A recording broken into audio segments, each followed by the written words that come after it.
Il y a des choses qui sont si belles, elles sont tellement parfaites qu'elles se suffisent à elles-mêmes.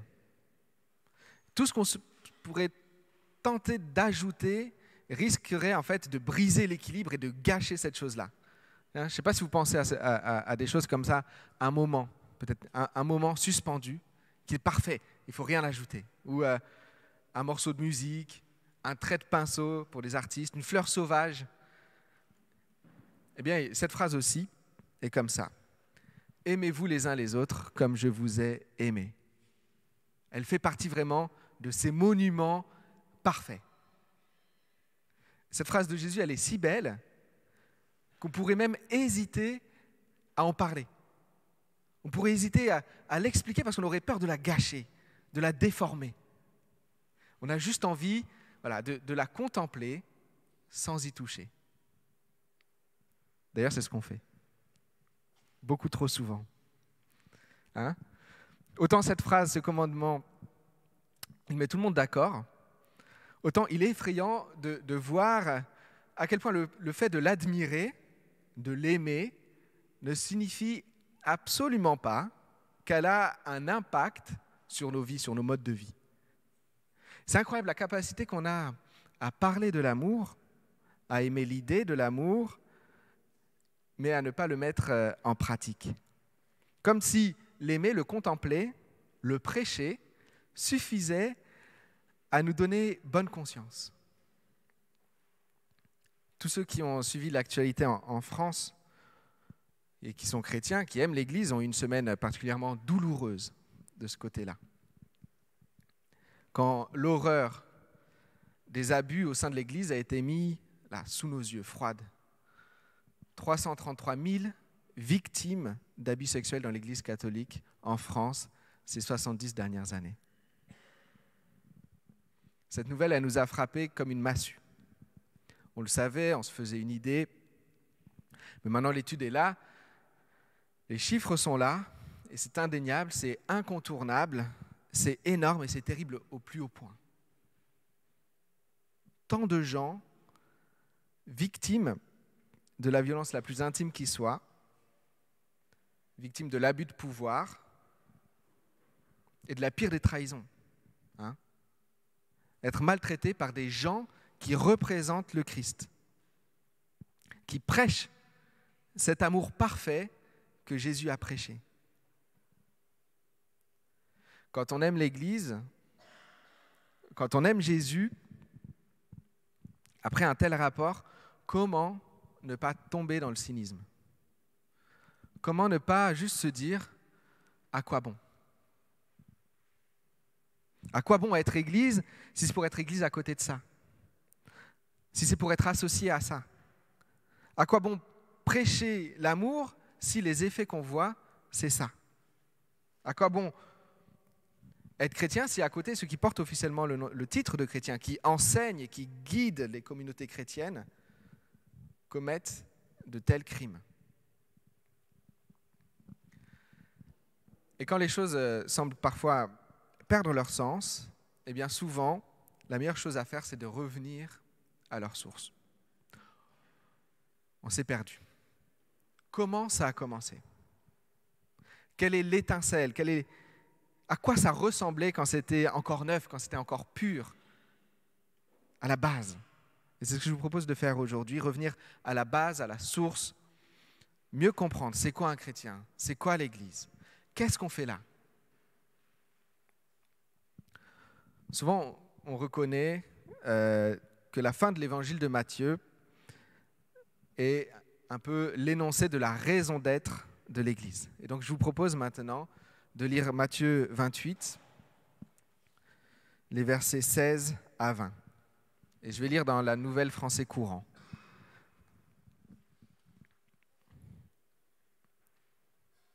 Matthieu 28, les versets 16 à 20. Si vous avez déjà assisté à un baptême, vous avez entendu ce texte. Les 11 disciples se rendirent en Galilée, sur la montagne que Jésus leur avait indiquée. Quand ils le virent, ils se prosternèrent. Certains d'entre eux, pourtant, eurent des doutes. Jésus s'approcha d'eux et leur dit : « Toute autorité m'a été donnée sur le ciel, dans le ciel et sur la terre. Allez donc auprès des gens de tous les peuples et faites d'eux mes disciples. Baptisez-les au nom du Père, du Fils et de l'Esprit Saint et enseignez-leur à pratiquer tout ce que je vous ai commandé. Et sachez-le, je suis avec vous tous les jours jusqu'à la fin du monde. » Et l'évangile se finit comme ça. Qu'est-ce qu'un chrétien ? Qu'est-ce que l'Église ? Qu'est-ce qu'on fait là ? D'abord, quand Jésus était sur terre, il n'y avait pas encore de chrétiens. En tout cas, on ne les appelait pas comme ça. Il y avait les disciples de Jésus. Disciple, c'est élève. C'est quoi un disciple à l'époque ? En Israël, les garçons commençaient à étudier la Bible à 6 ans. Et normalement, à 10 ans, ils avaient étudié toute la Torah. Et à partir de là, la plupart d'entre eux rentraient à la maison pour apprendre le métier de leur père et commencer à travailler. Mais ceux qui se distinguaient, ils passaient à un deuxième niveau et ils continuaient leurs études avec le rabbin. Le rabbin les adoptait et c'était le rabbin qui poursuivait leur éducation. Et donc c'est ces garçons-là qu'on appelait les disciples de leur rabbin. Voilà, c'était des disciples. Ils apprenaient toutes les Écritures, ils débattaient de la tradition orale, ils passaient leur vie, vraiment, toute leur vie à réfléchir sur comment mettre la loi de Moïse en pratique. Et chaque rabbin, avec ses disciples, avait sa manière propre d'interpréter la Torah, et il y avait des débats entre les disciples, etc.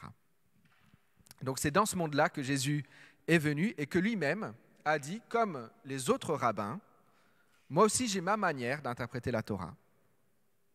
Moi aussi j'ai une idée précise de ce qu'est la volonté de Dieu et moi aussi j'ai une interprétation qui est spéciale et je veux vous enseigner la manière dont je comprends que Dieu voudrait que nous vivions.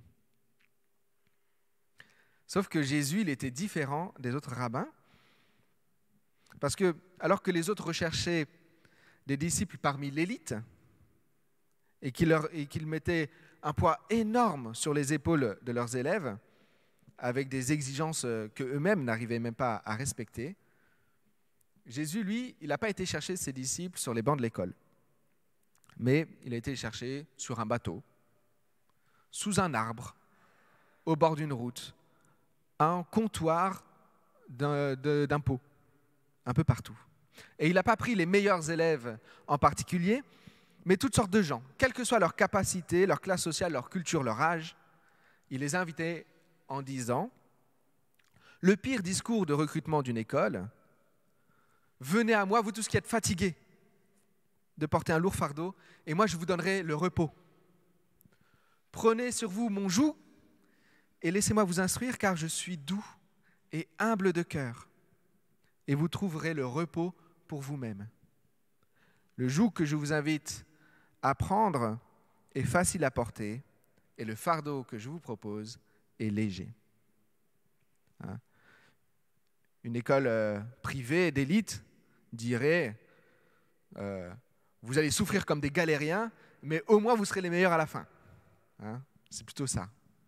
Mais Jésus, il ne veut pas attirer l'élite. C'est des gens normaux qu'il invite, des gens fatigués, des gens qui souffrent, des gens comme vous et moi, parce qu'il ne veut pas les rendre performants. Il veut les aimer et les guérir et faire d'eux des outils de guérison et d'amour dans ce monde. Alors les vieux rabbins, à l'époque, ils avaient une sorte de proverbe pour les disciples. Ils leur disaient « Soyez couverts de la poussière des pieds de votre rabbin ». J'aime beaucoup cette expression, je la répète souvent. « Soyez couverts de la poussière des pieds de votre rabbin ». Un disciple, il devait suivre son maître toute la journée. On marchait beaucoup à l'époque. Et puis c'était de la terre battue par terre. Donc il devait suivre le maître de tellement près, quand il marchait derrière son maître, qu'à la fin de la journée, il devait être couvert de la poussière que ses pas soulevaient. Ils devaient tout observer, écouter avec attention, ne rater aucun détail de la vie de leur maître. C'était Secret Story à fond, quoi. Ils regardaient tout. Parce que le maître était un modèle de l'homme qu'ils étaient en train de devenir. Ils se formaient pour être comme celui-là. Donc ils devaient tout observer pour tout apprendre. Et pour nous aussi, suivre Jésus, ça veut dire faire en sorte de finir la journée couvert de la poussière de ses pieds. Pas seulement le dimanche, pas seulement non plus aux horaires de bureau, ni juste quand on est avec des gens de l'église. Suivre Jésus H24, être attentif, regarder tout ce qu'il fait, écouter tout ce qu'il dit, observer les miracles qu'il accomplit, observer le type de relation qu'il avait avec le Père, comment il lui parle, comment il se situe par rapport à lui. Parce que la grande ambition d'un disciple, c'est de ressembler à son maître. Et notre grande ambition, c'est de ressembler à Jésus. Et c'est ça toute notre vie. Passer le plus de temps près de Jésus pour lui ressembler de plus en plus. Écouter sa parole. Prier. On a souvent tendance à croire que être chrétien, c'est quoi? C'est croire les bonnes choses, participer à une série de rituels, de rendez-vous d'église, adopter un certain code éthique, et puis, bien sûr, en échange, pouvoir compter sur Jésus pour nous protéger, pour nous mettre un peu bien, quoi. Et finalement, peut-être que c'est ça, être un chrétien pratiquant, je ne sais pas. Mais en tout cas, être disciple, c'est bien plus profond que ça. Toutes ces choses-là, la série de rituels, les bonnes croyances, etc., ce sont des choses qui sont extérieures. Et le religieux ne s'occupe que de l'extérieur, ce qui est visible. Et trop souvent, le religieux, le mode de pensée religieux est oppressant. Parce que ce mode de pensée veut faire entrer tout le monde dans le même moule. Et ça, c'est violent. Et puis ce mode de pensée est hypocrite parce que ça fonctionne avec le système du pas vu, pas pris. Tant que personne ne te voit, tant qu'il n'y a pas de scandale, tant que les apparences sont maintenues, que tu as l'air d'un bon chrétien, tout va bien. Tu luttes avec tes pulsions sexuelles inavouables, tais-toi. Tais-toi. Parce que si quelqu'un le sait, tu seras exclu. C'est tabou. Tu es victime d'un leader de l'Église, tais-toi. Parce que tu vas décrédibiliser l'institution si ça se sait. La mission est plus importante que ton cas individuel. Tais-toi. Ce qui compte, c'est l'apparence. C'est terrible. Être disciple, c'est devenir un autre type de personne. C'est devenir comme Jésus, mais de l'intérieur. Dans nos désirs, que nos désirs ressemblent aux désirs de Jésus. Nos émotions, nos pensées, notre cœur, il transforme nos cœurs. Et c'est pour ça que quand il a appelé ses disciples, il les appelait à le suivre, mais il les appelait à le suivre littéralement, parce que c'est comme ça qu'on est formé, par les expériences de vie. Pas seulement, il ne leur a pas demandé de les suivre mentalement ou spirituellement, ou idéologiquement. Il a voulu qu'ils soient proches de lui. Ils ont vécu ensemble. Ils ont voyagé ensemble. Ils ont mangé ensemble. Ils ont dormi ensemble. Combien de couchers de soleil et de levées de soleil ils ont vus ensemble? Ils ont traversé des tempêtes effrayantes. Ils ont partagé des banquets magnifiques. Pendant 3 ans, ils étaient tout le temps ensemble. Parce que Jésus, il voulait que ses disciples soient proches de lui, parce que c'est seulement avec cette proximité-là qu'une sorte d'intimité peut se créer. Et dans cette intimité, avec Jésus, on est transformé et petit à petit, on lui ressemble de plus en plus, de plus en plus. Des disciples qui sont appelés à faire des disciples. Voilà, c'est ça, c'est ce que sont tous ceux qui suivent Jésus. Des disciples, des élèves de Jésus qui sont appelés à faire d'autres disciples. Qu'ils s'appellent chrétiens ou pas, qu'ils fassent tous les bons rites ou pas, voilà. Ceux qui suivent Jésus sont des disciples qui font des disciples. Aujourd'hui, les étiquettes, les titres, église, chrétien, laissons tout ça un peu derrière quelque temps. Ça ne veut plus dire grand-chose. Vivons les réalités qu'ils sont censés représenter. Et vivons-les vraiment. Ne nous contentons surtout pas d'être reconnus comme chrétiens parce qu'on porte ce nom-là comme ça. Vivons comme des disciples de Jésus. On s'en fiche. Vivons comme des disciples de Jésus. Suivre de Jésus, c'est vivre avec lui, apprendre de lui en l'observant. Et c'est à ça que ça sert, la Bible, les prières, le chant, notre travail, que ce soit à la maison, au boulot ou à l'église, c'est à ça que ça sert. Vivre avec Jésus et apprendre de lui. Suivre Jésus et puis faire des disciples. Alors faire des disciples, comme il est sympa, Jésus, il nous dit même comment on fait des disciples. Ça tient en une phrase.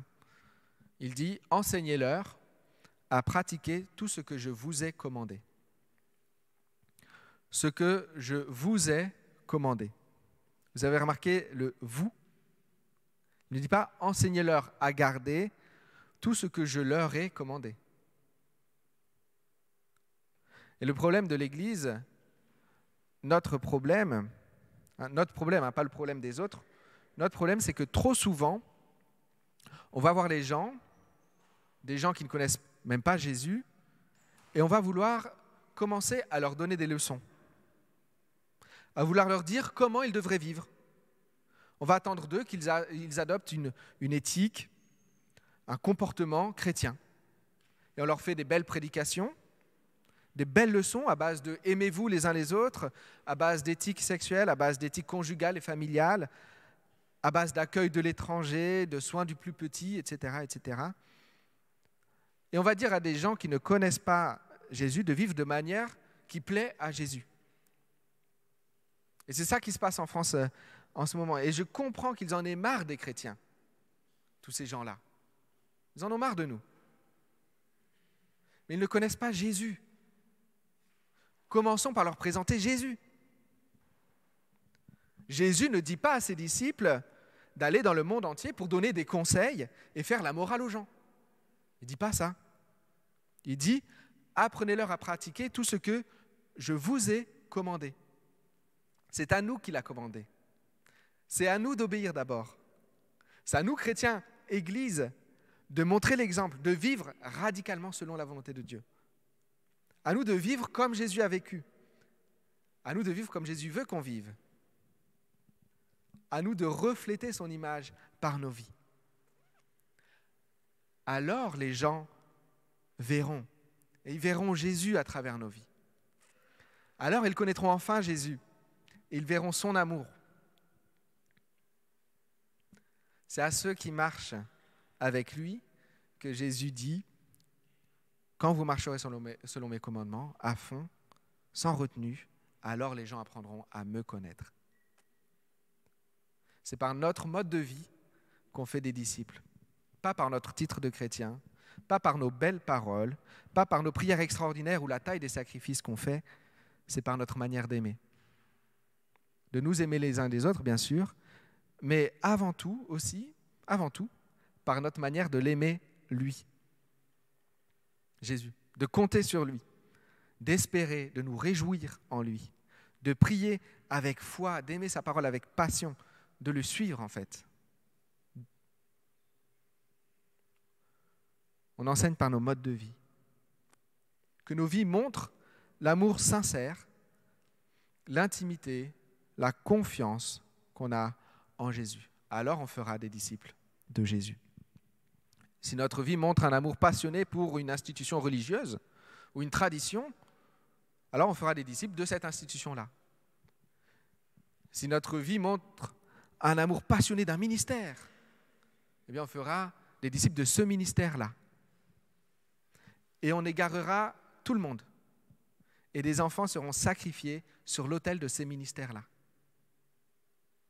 Parce que seul Jésus ne maltraite personne. Seul lui est sans péché. Seul lui aime véritablement. Ce n'est pas pour rien qu'il dit « Aimez-vous les uns les autres comme je vous ai aimés ». Que nos vies montrent un amour passionné pour Jésus. Et nous ferons des disciples de Jésus. Et en lui, des gens trouveront enfin le repos et la guérison, l'amour que les hommes sont incapables d'offrir. Dans nos défis, comptons sur lui. Faisons-lui confiance vraiment.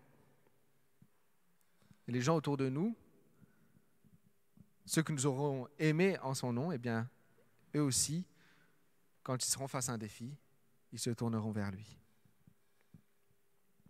Qu'est-ce que l'Église ? Ce n'est pas tous ceux qui se disent chrétiens. Ce n'est pas nous tous aujourd'hui. On n'est pas tous l'Église là. Beaucoup se disent chrétiens par habitude, mais ne le sont pas vraiment. Beaucoup ont l'air de chrétiens, se déguisent en chrétiens, mais ne le sont pas vraiment. Beaucoup d'organisations se nomment Église, mais ne le sont pas vraiment. Un disciple, il suit son maître. Quand on voit le disciple, on reconnaît son maître. Mais les autres, est-ce que l'autre est disciple ou pas? Ce n'est pas notre souci. On n'est pas les juges de notre voisin. On serait incapable de juger notre voisin parce que Dieu seul connaît son Église. Dieu seul connaît son Église. Dieu seul connaît son Église. Pourquoi Dieu seul connaît son Église? Parce qu'il en est l'acteur principal.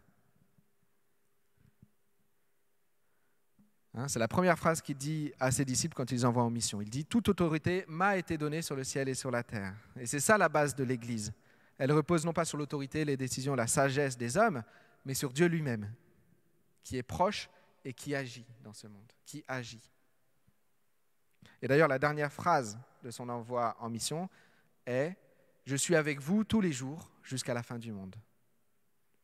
La vie de l'Église, comme la vie du chrétien, du disciple, elle prend sa source en Dieu. L'action de Dieu passe par nous, qui faisons de notre mieux pour le suivre et pour lui obéir. Et puis, elle se conclut par l'œuvre de Dieu dans la vie des personnes que nous aurons effectivement aimées au nom de Jésus. C'est Dieu qui est l'acteur principal. Nous, on est des canaux. Et quand c'est Dieu qui est l'acteur principal, l'œuvre est bonne parce que Dieu est bon. L'actualité est douloureuse. Ceux qui portent le même nom que nous, le magnifique nom de chrétien, nous révoltent. Mais souvenons-nous que 2000 ans avant nous, les disciples étaient dans une situation du même genre quand ils sont allés rejoindre le Christ ressuscité sur la colline. Leurs coreligionnaires venaient d'exécuter leur rabbin.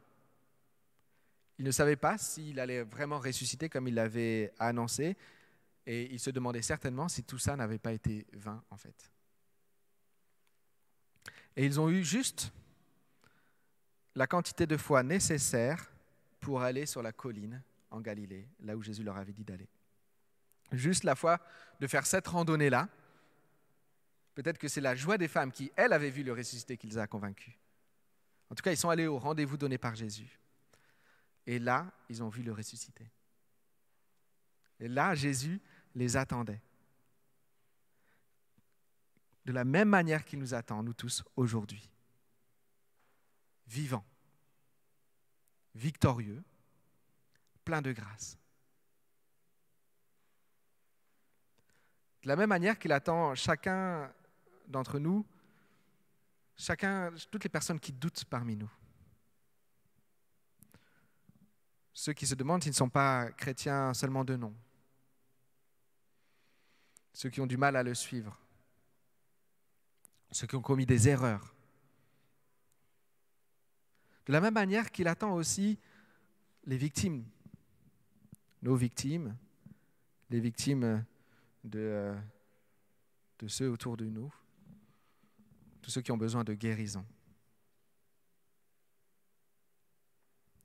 Il nous attend, il est vivant, il est plein d'amour, et il renouvelle sa grâce à tous ceux qui s'approchent de lui,